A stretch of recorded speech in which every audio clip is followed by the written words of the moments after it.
The crystal towers of Kethara Prime hummed with a sound that would have been beautiful, if not for the fear that created it. High Counselor Veltar pressed his translucent hand against the viewing wall of the council chamber, watching ships burn in the darkness beyond their world's protective shield. Each flash of light meant another vessel destroyed, another crew lost to the endless hunger of the Vectar swarm. "How many more ships have we lost?" Veltar asked without turning around. His voice carried the harmonic undertones that all Cathari used when deeply troubled. 47 in the last cycle," replied Counselor Yathara, her crystal form flickering with the pale blue light that showed distress. "The outer defense fleet is down to less than 30% strength. Admiral Colmaven reports they can hold for perhaps 2 more cycles before the swarm breaks through completely." Veltar closed his eyes, though the gesture was barely visible through his crystal skin. The Cathari had known peace for over 3,000 years. Their entire civilization was built on harmony, trade, and the sharing of knowledge. They had no concept of total war, no understanding of the brutal mathematics of survival that other species might possess. Their weapons were designed to disable, their tactics focused on minimal casualties, their entire military doctrine based on the assumption that all conflicts could eventually be resolved through negotiation. Vectar Swarm cared nothing for negotiation. "Have we received any response to our diplomatic overtures?" Veltar asked, though he already knew the answer. "None, High Counselor. The Vectar do not communicate in any way we understand. They simply consume and move on. Our xenobiologists believe they may not even be capable of individual thought as we understand it." Another flash lit up the darkness. Another ship. Another crew of 300 Cathari who would never see their crystal cities again. What of our allies? The Mordan Confederation? The Zephyrian Trade Union? Yathara's form dimmed further. The Mordan have sealed their borders and refuse all communication. The Zephyrians have offered to accept refugees, but they say their military cannot stand against the swarm. "High Counselor, we have received similar responses from every major power. They all say the same thing. The Vectar cannot be stopped. They can only be avoided." Veltar finally turned from the window. Around the circular chamber, the other 12 members of the High Council waited in silence. Each of them flickered with the pale light of fear, but also with something else. The deeper, more resonant glow that came when Cathari were preparing to make a decision that would echo through the harmonics of their entire civilization. "How long do our xenobiologists estimate we have before the swarm reaches the core worlds?" he asked. "If they break through the outer defenses as expected, perhaps 50 cycles to reach Kethara Prime, less to reach the manufacturing worlds of the inner system. 50 cycles, less than 2 months by the old galactic standard calendar. In that time, the Vectar would consume not just the Cathari, but everything they had built over millennia. Their art, their music, their accumulated knowledge, their children, all of it would be broken down into base components to feed the endless hunger of the swarm. "There is one option we have not yet considered," said Counselor Nethral, his aged form pulsing with a deep amber light. He was the oldest member of the council, old enough to remember stories from before the Great Peace, when the Cathari had still known conflict. "Speak," Veltar said. "The emergency protocols, the old ones from the time of the Fracture Wars. We could broadcast an open distress call to the entire galaxy, offer our most advanced technologies, our trade routes, our resources, anything, to whoever can help us survive." The chamber fell silent. The emergency protocols Netheral spoke of had been written in a darker time, when the Cathari had still believed that some problems could only be solved through violence. They had been locked away for 3,000 years, considered a relic of a more primitive era. "The galaxy has already abandoned us," Yathara said. "Why would a broader call bring different results?" "Because," Nethral replied, "we would not be calling only to the civilized powers. We would be calling to everyone. Every species, every world, every ship, capable of receiving our transmission. Somewhere out there might be a species we have never encountered, one that understands war in ways we cannot, one that might see opportunity where our allies see only futility." Veltar considered this. It was true that the Cathari's knowledge of the galaxy was limited to the established trade routes and diplomatic channels. There were vast regions of space they had never explored, species they had never contacted. Most were assumed to be either too primitive to matter or too dangerous to approach. "If we broadcast such a signal," he said slowly. We cannot control who receives it. We might summon aid, but we might also draw the attention of those who would exploit our desperation. High Counselor, Ithara said, with respect, if the Vectar reach our core worlds, exploitation will be the least of our concerns. Another flash outside the window, brighter this time. One of their heavy cruisers burning as it fell toward the planet's atmosphere. Veltar watched it streak across the sky like a falling star, carrying 900 souls with it. The broadcast would need to be powerful enough to reach across the galaxy, he said. It would require channeling energy from every crystal matrix on the planet. Once we begin, every species in the galaxy will know our location, our desperation, our weakness. They will also know our offer, Nethril said. And for some species, that may be enough. Veltar looked around the chamber one more time. Each council member's light pulsed in the pattern that indicated readiness to vote. They all knew what this decision meant. They were abandoning 3,000 years of careful diplomacy, 3,000 years of controlled contact with the galaxy. They were opening themselves to the unknown, inviting strangers into their most sacred spaces, offering their greatest treasures to whoever might be willing to fight for them, but the alternative was extinction. All in favor of activating the emergency protocols. One by one, the council members pulsed with the deep blue light of agreement. When the last vote was cast, Veltar nodded. May the harmonics preserve us all, he said quietly. Activate the planetary crystal matrix. Begin the broadcast. Across the planet, crystal towers that had hummed with peaceful energy for millennia suddenly blazed with new purpose. The signal that emerged was unlike anything the galaxy had ever heard. A pure, desperate plea that cut across every communication frequency, reached into every corner of space, and carried with it the promise of advanced technology, rare resources, and the accumulated wealth of an entire civilization. The message was simple. We are the Cathari Collective. We face extinction from the Vectar swarm. We offer alliance, technology, and friendship to any who will aid us. Our coordinates are attached. Please, if you can hear this, help us. As the signal propagated across the galaxy at faster-than-light speeds, the Cathari could only wait and hope that somewhere among the stars, someone would hear their plea and answer with more than sympathy. They had no way of knowing that in a small monitoring station, orbiting a blue-green world in a distant spiral arm, a human technician named Marcus Webb was about to change the course of galactic history. Hey, Commander, Marcus called across the cramped monitoring station. You're going to want to hear this. Commander Sarah Chen floated toward the communication station, her magnetic boots clicking against the metal deck of Deep Space Monitoring Station Hermes.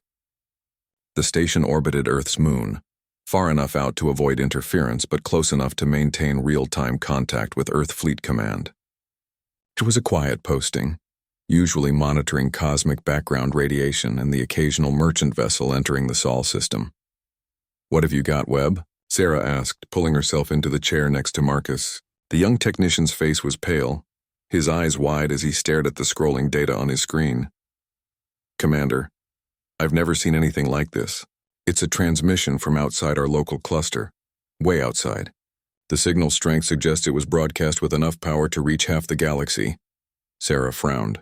Humanity had only achieved faster-than-light travel 30 years ago, and their knowledge of galactic civilization was still limited. They knew other species existed. They'd had brief contact with a few trader vessels, but nothing on this scale. Play it back, she ordered. The message that filled the small monitoring station was unlike anything in Earth's first contact protocols. The desperation was clear even through the electronic translation, but what caught Sarah's attention was the offer. Advanced technology, trade routes, resources, and most importantly, the mention of something called the Vectar Swarm. Webb, how long ago was this transmitted? Signal started reaching us about 6 hours ago, but based on the propagation pattern, I'd say it was broadcast maybe 2 days ago from a system about 400 light-years away. Sarah was quiet for a moment, thinking. She'd spent 15 years in Earth's colonial navy, fighting brush wars in the outer colonies and dealing with the harsh realities of human expansion. The message spoke of extinction, of a swarm that consumed entire worlds. It reminded her uncomfortably of Earth's own history with invasive species, except on a galactic scale.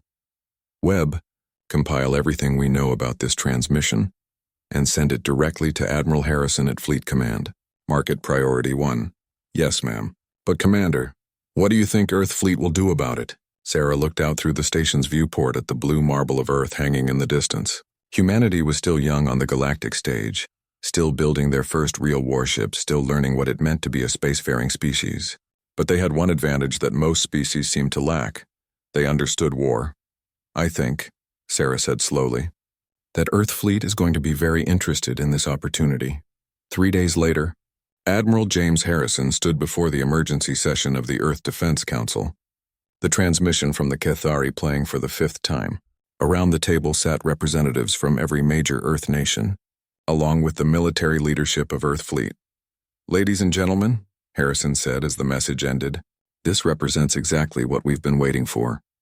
A chance to establish Earth as a major power in galactic politics. Secretary General Maria Santos leaned forward. Admiral, you're talking about committing our forces to a conflict we don't understand, against an enemy we've never faced, on behalf of people we've never met. With respect, Madam Secretary General, I'm talking about preventing the extinction of an entire species, while gaining access to technology that could advance human civilization by centuries.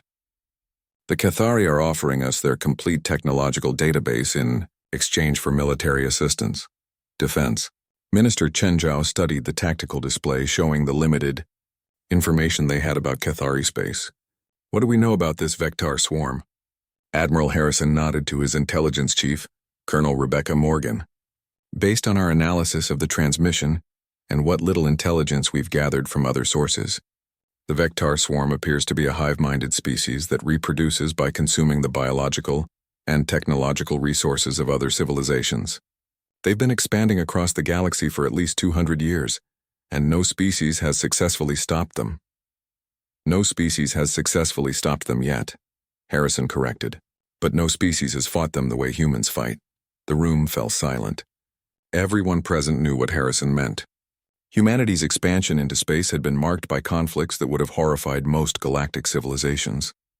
The Martian Independence War, the asteroid mining conflicts, the brutal campaign to suppress the Europa separatists. Humans didn't just fight to win. They fought to ensure their enemies could never threaten them again. What are you proposing, Admiral? Asked President Elizabeth Warren. We assemble an expeditionary force. Not just ships, but our best tacticians, our most experienced officers, our most advanced weapons. We go to Cathari space, we assess the situation, and we show the galaxy what human military doctrine can accomplish. Secretary General Santos shook her head. The political risks are enormous. If we fail, we'll be seen as incompetent. If we succeed through methods the galaxy considers barbaric, we could find ourselves isolated. Madam Secretary General, Harrison said quietly, humanity has always been isolated. The question is whether we want to be isolated and weak, or isolated and strong. The debate continued for hours, but the outcome was never really in doubt. Humanity needed allies, needed technology, needed a place in the galactic community. The Cathari offered all of that, and all they asked in return was for Earth to do what Earth did best: wage war. 2 weeks later, Admiral Sarah Chen stood on the bridge of the TS Retribution, the flagship of the hastily assembled Terran Expeditionary Fleet. Around her, 47 ships prepared for the longest jump in human history, 400 light-years to a war zone. Most of the galaxy had already written off as hopeless. All ships report ready for jump. Admiral, reported Captain Michael Torres, the Retribution's commanding officer. Sarah looked out at the fleet spreading across space around them. Battleships designed to survive nuclear bombardment. Cruisers built for long-range patrol and hostile systems. Destroyers optimized for close combat and boarding actions. And support ships carrying the tools of human warfare. Cyber warfare specialists, marine assault teams, engineering corps trained to turn any environment into a fortress. Communications, open a channel to all ships. Channel open. Admiral. Sarah straightened in her command chair. This is Admiral Chen to all ships of the Expeditionary Fleet. Today we make history. We go to the aid of a species that has never known real war, to face an enemy that has never known real defeat. We carry with us not just the hopes of the Cathari, but the future of humanity's place in the galaxy. Remember your training, remember your duty, and remember that we are human, And that means we do not give up, we do not surrender, and we do not let extinction win. She paused, looking out at the stars. Fleet navigation initiate jump sequence. Destination Cathari space. All ships prepare for combat operations upon arrival. The fleet vanished into hyperspace, carrying with them humanity's answer to the galaxy's most ancient question. What do you do when faced with an unstoppable force? The answer, as the galaxy was about to learn, was that you become an immovable object. And if that didn't work, you became something much worse. 4 days later, when the Terran Expeditionary Fleet dropped out of hyperspace at the edge of Cathari space, the first thing they saw was the wreckage of a civilization's desperate last stand. Debris fields stretched across millions of kilometers, the remains of Cathari ships that had died trying to buy their homeworld a few more days. My God, whispered Captain Torres. How many ships did they lose? Sarah studied the tactical display, her expression grim. All of them. The entire outer defense fleet is gone. And somewhere in the darkness beyond, growing larger with each passing hour, was the Vectar swarm. The first meeting between humans and Cathari took place aboard the crystal ship Harmony's Voice, the last surviving vessel of what had once been the proudest fleet in Cathari space. Admiral Sarah Chen materialized on the transport pad, her black naval uniform a stark contrast to the soft, flowing architecture of the alien vessel. High Admiral Colmaven approached slowly, his crystal form flickering with colors that Sarah's briefing materials said indicated hope, mixed with uncertainty. Behind him stood several other Cathari officers, their translucent bodies pulsing with nervous energy. Admiral Chen, Colmaven said, his voice carrying strange harmonic undertones that the universal translator rendered as musical. On behalf of the Cathari Collective, I welcome you to our space. We had hoped for aid, but we confess we did not expect. Your kind. Sarah studied the alien commander. He was taller than a human, but seemed fragile, like he was made of living glass. Everything about the ship around them spoke of a people who had never truly known violence. Rounded edges, soft lighting, no obvious weapons or armor. What did you expect, Admiral? Sarah asked. Another peaceful species, perhaps. The galaxy is full of civilizations like ours. Those who have moved beyond warfare, who settle disputes through negotiation and trade. We assumed our call would reach others like us. Sarah nodded slowly. I understand. But Admiral, those peaceful species have already abandoned you. You called for help, and they offered you sympathy. We're offering you something different. Yes, Colmaven said, his form flickering with what the briefing materials identified as confusion. Your response spoke of military assistance. But surely you do not mean to actually fight the Vectar. No species has ever successfully engaged them in direct combat. No species has ever tried to fight them the way humans fight. Sarah replied, Show me what you're dealing with. The briefing that followed was both enlightening and frustrating. The Cathari had excellent sensor technology and detailed recordings of Vectar behavior, but their analysis was completely wrong.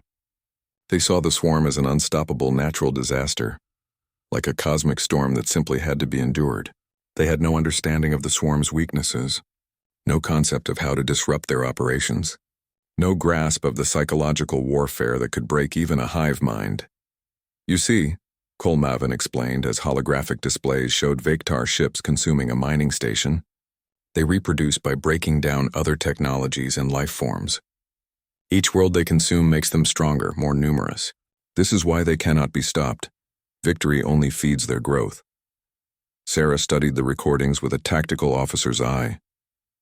The Vectar ships were biological constructs, grown rather than built. They moved in swarm patterns, overwhelming defenders through sheer numbers, but they also showed predictable behaviors, clustering around certain types of targets, following specific approaches to planetary assault. Admiral Colmaven, Sarah said finally, has any species ever tried to attack their breeding ships? Breeding ships? The Cathari officer's form flickered with confusion. The swarm ships reproduce by consuming resources. They are all breeding ships in a sense. No, Sarah said patiently. In any biological population, there have to be specialized reproductive units. Ships are organisms dedicated to creating new swarm members.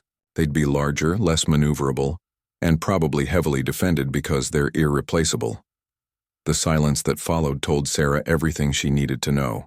The Cathari, for all their technological advancement, had never thought to analyze the Vectar as a biological system with vulnerabilities. "Admiral," she continued, "we need to see your defensive positions, your weapons capabilities, and complete sensor logs of every Vectar engagement. My staff will need to work with your engineers to understand what resources we have available." Over the next several hours, Sarah learned both the best and worst news possible. The Cathari had energy shields that could stop virtually any directed energy weapon, faster-than-light communication that would make coordination across vast distances possible, and manufacturing capabilities that could produce equipment at a rate that would have seemed impossible to human engineers. They also had no concept of combined arms tactics, no understanding of psychological warfare, and weapons designed to disable rather than destroy. Their entire military doctrine was based on the assumption that all conflicts could eventually be resolved through negotiation. "Admiral," Captain Torres said privately as they toured the Cathari weapon systems, "these people have never fought a war in their lives. They don't even have proper military ranks. Colmaven is called High Admiral because he commands the most ships, not because he has tactical experience." "I know," Sarah replied. "But look at what they've built. Those energy shields, that manufacturing capacity, the quantum communication networks. Give us a few days to adapt their technology to our doctrine, and we can hurt the Vectar in ways they've never experienced." The real revelation came when Sarah's intelligence team analyzed the Vectar communications that the Cathari had been intercepting but not understanding. Commander Lisa Park, Earthfleet's best xenolinguist, worked around the clock to decode the alien signals. "Admiral," Park reported on the second day, "the Vectar aren't just a hive mind. They're a network of interconnected biological computers. Each ship communicates with others through bioelectric signals. But the network has central nodes, command ships that coordinate activities across multiple star systems." Sarah felt the familiar thrill that came with discovering an enemy's weakness. Can we disrupt those signals? Better than that. The Cathari quantum communication technology operates on frequencies very close to the Vectar bioelectric network. With some modifications, we could use their own communication system to inject viruses into the swarm's collective consciousness. For the first time since arriving in Cathari space, Sarah smiled. "Commander Park, you may have just won us this war." The next phase of preparation moved quickly. Human engineering teams worked with Cathari scientists to create hybrid weapons that combined crystal technology with human tactical thinking. Energy shields were modified to create offensive pulses. Manufacturing systems were retasked to build kinetic weapons that the Vectar had never encountered. Most importantly, the Cathari communication networks were quietly modified to serve as delivery systems for human cyber warfare programs. Admiral Colmaven watched these preparations with growing unease. "Admiral Chen," he said during one of their planning sessions, "your methods seem aggressive." "Admiral," Sarah replied, "the Vectar have consumed dozens of civilizations. How many refugees have they allowed to escape? How many prisoners have they taken? How many worlds have they left partially intact?" "None," Colmaven admitted. "But surely there must be a way to resolve this without such violence." Sarah looked at the tactical displays showing the approaching swarm. Millions of bioships moving steadily toward the Cathari core worlds, growing larger with each consumed outpost. "Admiral, I need you to understand something about humans. We are what the galaxy calls a death world species. We evolved on a planet where everything was trying to kill us. The weather, the animals, the diseases, even other humans. We learned a very simple truth. Sometimes the only way to preserve life is to be very, very good at ending it." She gestured to the display. "The Vectar understand only one thing: consumption. They cannot be negotiated with, cannot be reasoned with, cannot be bargained with. They can only be stopped. And stopping them requires methods that your people have never had to develop." Colmaven was quiet for a long moment, his crystal form pulsing with deep, troubled colors. "And after the Vectar stopped? What then?" "Then," Sarah said quietly, "we help you rebuild. And we make sure that no one ever threatens the Cathari again." 3 days later, the Vectar advance fleet entered the outer edge of the Cathari home system. Long-range sensors detected over 3,000 bioships, more than had ever been assembled in one place.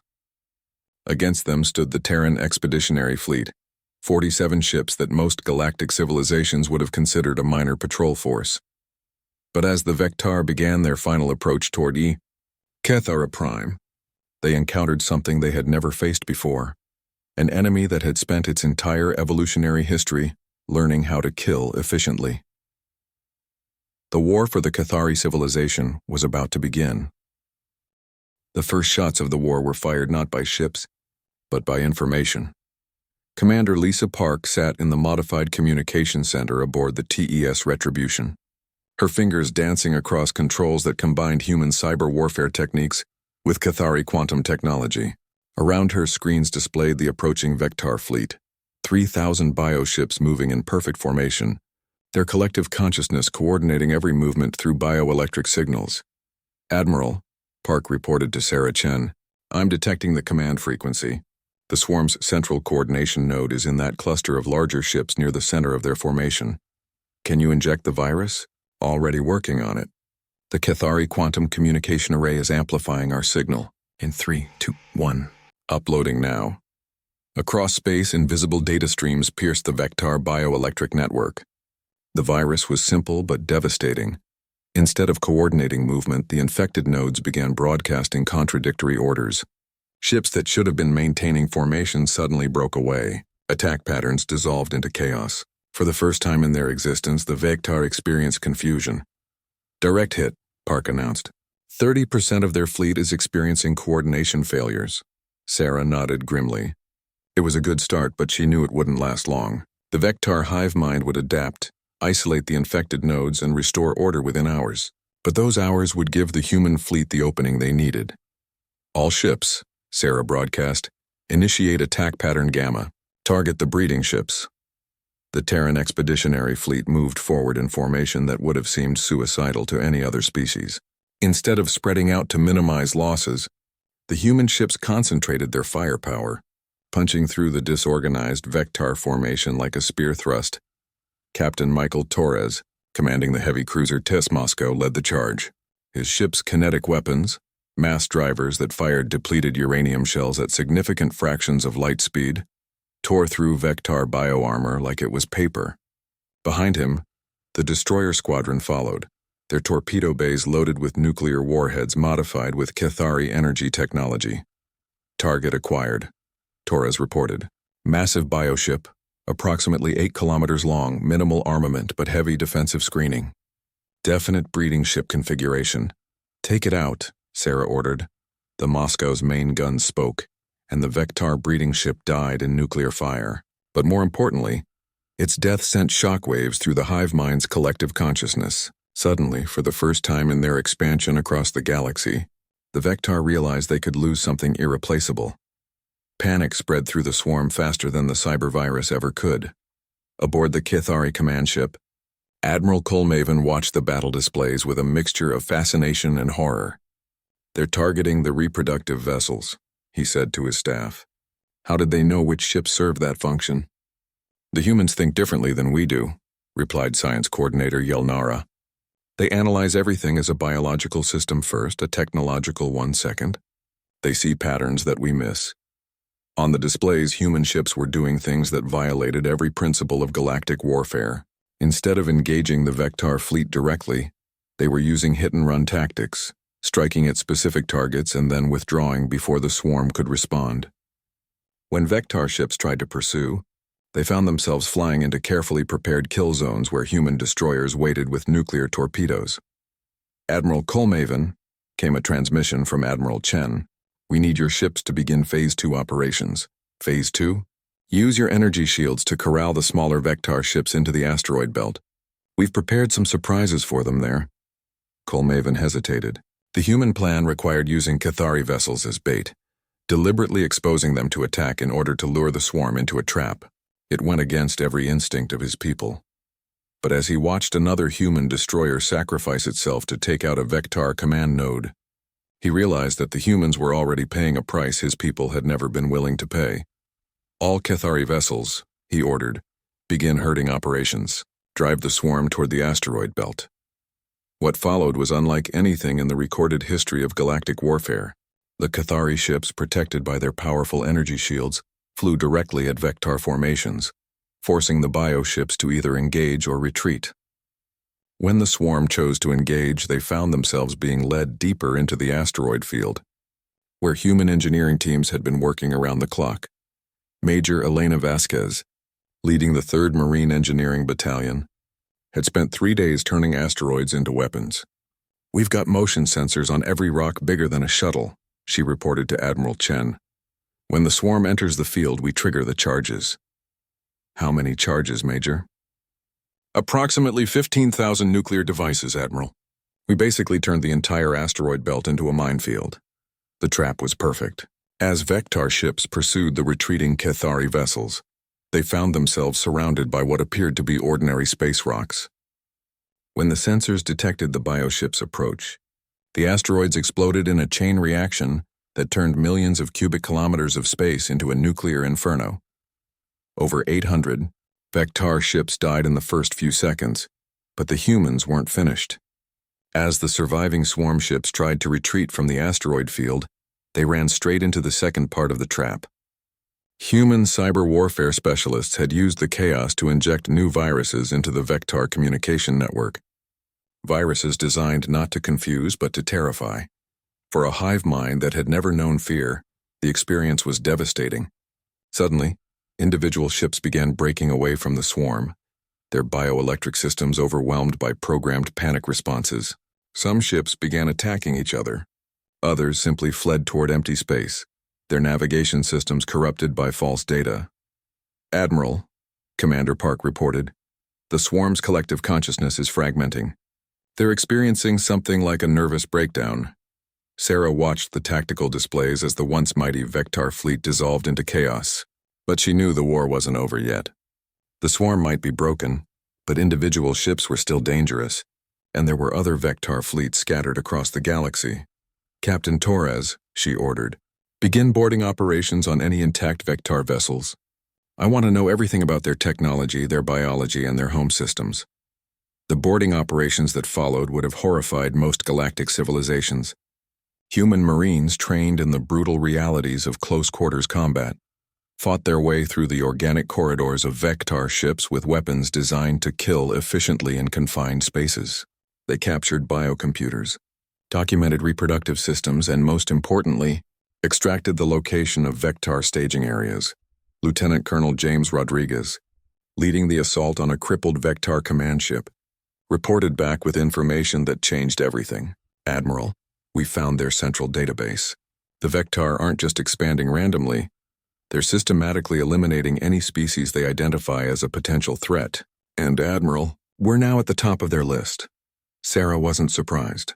From the moment the first human ship had opened fire, she'd known this conflict would end with either human victory or human extinction. The Vectar wouldn't tolerate the existence of a species capable of inflicting such losses on them. "How many more fleets do they have?" she asked. "At least 12 major swarms scattered across the galaxy, each one larger than what we just faced." Sarah was quiet for a moment, considering the implications. Earth had committed almost its entire deep space fleet to this operation. They couldn't fight 12 more battles like this one, but they wouldn't have to fight 12 more battles like this one, because the galaxy was about to learn that humans didn't just fight to win individual conflicts, they fought to ensure their enemies could never threaten them again. "Colonel Rodriguez," Sarah ordered, "I want you to find everything about Vectar reproduction, their home systems, and their food supply chains. We're not just going to defeat them, we're going to make sure they can never rebuild." "Yes, ma'am. But Admiral, that's going to require operations across multiple star systems. We'll need support from other species." Sarah smiled, but it wasn't a pleasant expression. "Colonel, after what we just accomplished here, I think we'll find that other species are suddenly very interested in supporting human military operations." As the battle for Cathari space ended, news of the human victory began spreading across the galaxy, faster than light itself. For the first time in over 2 centuries, someone had not just survived contact with the Vectar swarm, they had utterly destroyed it. The galaxy was about to learn what it meant when Deathworlders went to war. The Galactic Council chambers on Nexus Prime had never seen anything like it. Representatives from over 200 species filled the vast circular auditorium, their various forms creating a rainbow of alien life. But all attention was focused on the small group of humans standing at the center of the chamber. Admiral Sarah Chen wore her dress uniform, the black fabric stark against the flowing robes and crystalline forms of the other species. Beside her stood High Counselor Veltar of the Cathari, his crystal form pulsing with the steady golden light that indicated deep satisfaction. "The floor recognizes Admiral Sarah Chen of the Terran Federation," announced the council speaker, a massive insectoid being whose translated voice filled the chamber. Sarah stepped forward, looking up at the hundreds of alien faces staring down at her.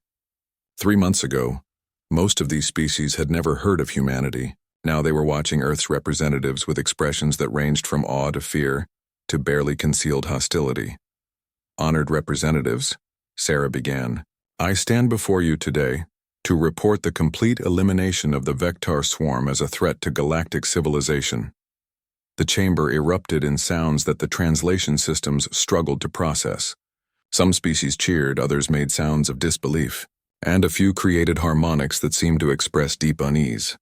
The representative from the Morden Confederation, a tall being with skin like polished metal, rose from his seat. "Admiral Chen, while we acknowledge that one Vectar fleet was defeated at Cathara, surely you cannot claim to have eliminated the entire swarm.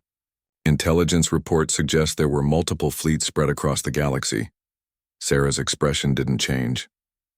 "Representative Koldun, perhaps you haven't received the latest intelligence reports. Allow me to update you." She gestured, and holographic displays filled the center of the chamber. Star maps showed Vectar-controlled space, or rather, what had been Vectar-controlled space 3 weeks ago. Following the victory at Cathara, combined Terran and Cathari forces launched simultaneous strikes against 12 Vectar staging areas. Using intelligence gathered from captured Vectar biocomputers, we were able to identify their reproduction centers, supply chains, and command structures. The displays zoomed in on individual systems, showing before and after images. Where once Vectar breeding worlds had pulsed with alien life, now only debris fields remained. "The operation took 18 days, Sarah continued matter-of-factly. "All major Vectar concentrations have been eliminated. Scattered remnants may still exist, but they lack the coordination and reproductive capacity to threaten galactic civilization." The silence that followed was deafening. Several representatives looked physically ill. Others seemed to be having trouble processing what they'd just heard. The representative from the Zephyrian Trade Union, a graceful being with translucent wings, finally spoke. "Admiral, you're describing the systematic extermination of an entire species across multiple star systems. The logistics alone would require the complete cooperation of multiple species, yes," Sarah finished. "The Cathari provided technology and manufacturing capacity. The Altarian Republic offered fleet support after we demonstrated our effectiveness. The Rigelian Consortium provided intelligence on Vectar movements in their territory.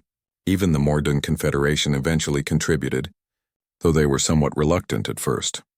Representative Koldun's metallic face showed no expression, but his posture suggested extreme discomfort. "The Morden government agreed to provide limited logistical support after discussions with Terran diplomatic representatives." Sarah nodded. "Yes, Ambassador Martinez can be quite persuasive when she needs to be." What Sarah didn't mention was that Ambassador Martinez's persuasion had taken the form of demonstrating human military capabilities by obliterating an abandoned Morden asteroid mining facility in a matter of minutes. The message had been clear. You could either help voluntarily, or you could stay out of the way. High Counselor Veltar stepped forward, his crystal form now pulsing with bright blue light. "The Cathari Collective wishes to formally thank the Terran Federation for their assistance. Without human intervention, our species would have faced extinction, and we are grateful for Cathari partnership," Sarah replied diplomatically. "The technological exchange between our species has been mutually beneficial." That was an understatement. The combination of human military doctrine with Cathari technology had proven devastating.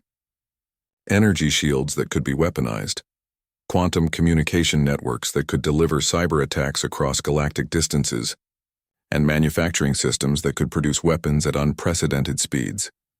The representative from the ancient ethereal collective, a being of pure energy contained within a crystalline matrix, spoke with a voice like distant thunder. "Admiral Chen, the galaxy has known peace for over 1,000 years. The methods your species employed against the Vectar They represent a return to a more primitive time. Sarah met the ethereal's gaze steadily. Representative, with respect, the galaxy knew peace because the Vectar hadn't reached your territories yet. They consumed dozens of civilizations while the major powers chose to ignore the threat. Sometimes primitive methods are the only ones that work. But at what cost? Pressed the ethereal. Your species has demonstrated a capacity for violence that exceeds anything in recorded galactic history. What assurance do we have that you won't turn these methods against other species? The chamber fell silent again. This was the question everyone had been waiting for. The fear that had been growing since news of the Vectar's complete destruction had spread across the galaxy. Humanity had demonstrated they could eliminate threats with ruthless efficiency. What happened when they decided someone else was a threat? Sarah was quiet for a long moment, looking around the chamber at the hundreds of alien faces. When she spoke, her voice was calm but carried an underlying steel that made several representatives physically recoil. The Terran Federation has no interest in conquest for its own sake, she said. We are explorers, traders, and builders, but we are also survivors. We've learned that sometimes the only way to preserve life is to be very good at ending it.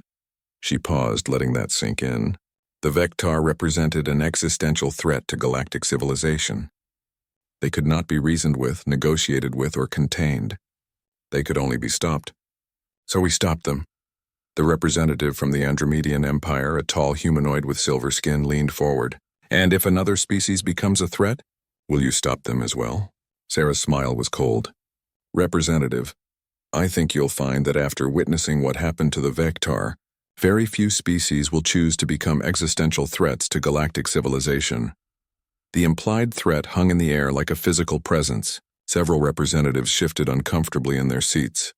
However, Sarah continued, her tone becoming more diplomatic. The Terran Federation is interested in building alliances, not enemies. We propose the formation of a new galactic security framework, a mutual defense treaty that ensures no species will face extinction alone. High Counselor Veltar stepped forward again. The Cathari Collective enthusiastically supports this proposal. We have seen firsthand the effectiveness of human military protection and the benefits of human technological partnership. Over the next several hours, the debate continued. Some species argued for isolating humanity, treating them as a dangerous threat to galactic stability.